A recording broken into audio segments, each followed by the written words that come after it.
ده انت لو بتكره مراتك مش هتعمل فيها كده.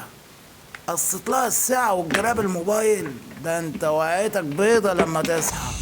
وكمان هتحرقه لها، ده انت هتشوف ايام لا حصر لك.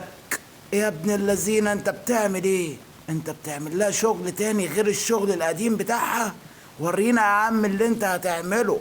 بس انا متخيل هي لو صحيت من النوم وكل حاجة بتاعتها اتقطعت هتعمل معاك الغلط.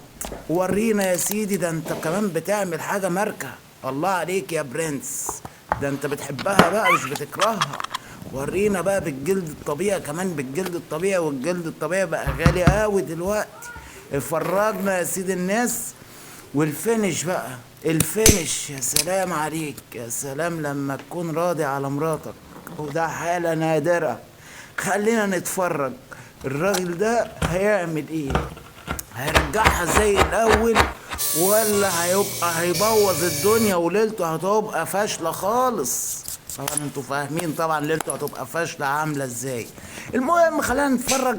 جاب الجلد الطبيعي وقفله والخيط بتاعه والفينش التمام التمام، وما سكتش على كده.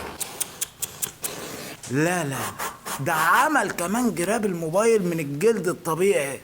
ايه يا برنس، ورينا الشكل في الاخر هيبقى عامل ازاي. لان انا اصلا بحب الجلد الطبيعي، بس للاسف اليومين دول بقى غالي قوي قوي قوي قوي قوي. ده الجلد الطبيعي مش السكاير، الحاجات الفكسانه دي اللي ما بتقعدش اسبوع تلاقيها اتقشرت واتقطعت والكلام ده. امال الجلد الطبيعي ده بيقعد عمر. شوف الفنان ده هيعمل ايه، العبقري ده، ونشوف هو هيوصل لايه. ويا ترى لما مراته تصحى من النوم هيبقى وضعه ايه معاها؟ هيبقى راضي عليه ولا مش هتبقى راضي عليه؟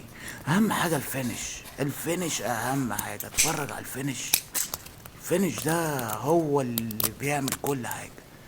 يعني اهو بص، الراجل تحس اللي هو شغلته، يعني مش صاحي بدري وقال لك بقى انا اعمل المصلحة دي وخلاص لمراتي والكلام ده. لا لا لا لا لا لا لا، ده رجع لها الدنيا احلى من الاول بكتير جدا جدا جدا. لدرجة اللي هي اصلا لما هتصحى من النوم انا متوقع اللي هي ممكن تقول له انت ايه اللي تعبك كده يا حبيبي؟ ولا مفيش شكر في الاخر ولا ايه؟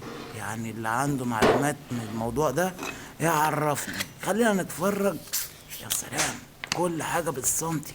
وادي الجراب اهو وبطانه كمان من جوه. الله عليك يا برنس، اصلي قوي الكلام ده. اتفرج ماركات. خلاها ماركة كمان. 10/10. توكيل يا برنس، جايبها من عند التوكيل وهو صنع ايديه. هو الموضوع في الفن. طالما عندك الفن يبقى كل حاجة سهلة، صدقني زي ما بكلمك. بص، الله الله، اي واحد فينا يتمنى الجراب ده يكون مع نفسه كده معاه في ايده وجميل وشكله شياكة. وجاب العلبة الشيك دي ورصها الرصة الجميلة قوي دي. ويا ترى بقى لما تصحى ايه اللي هيتم؟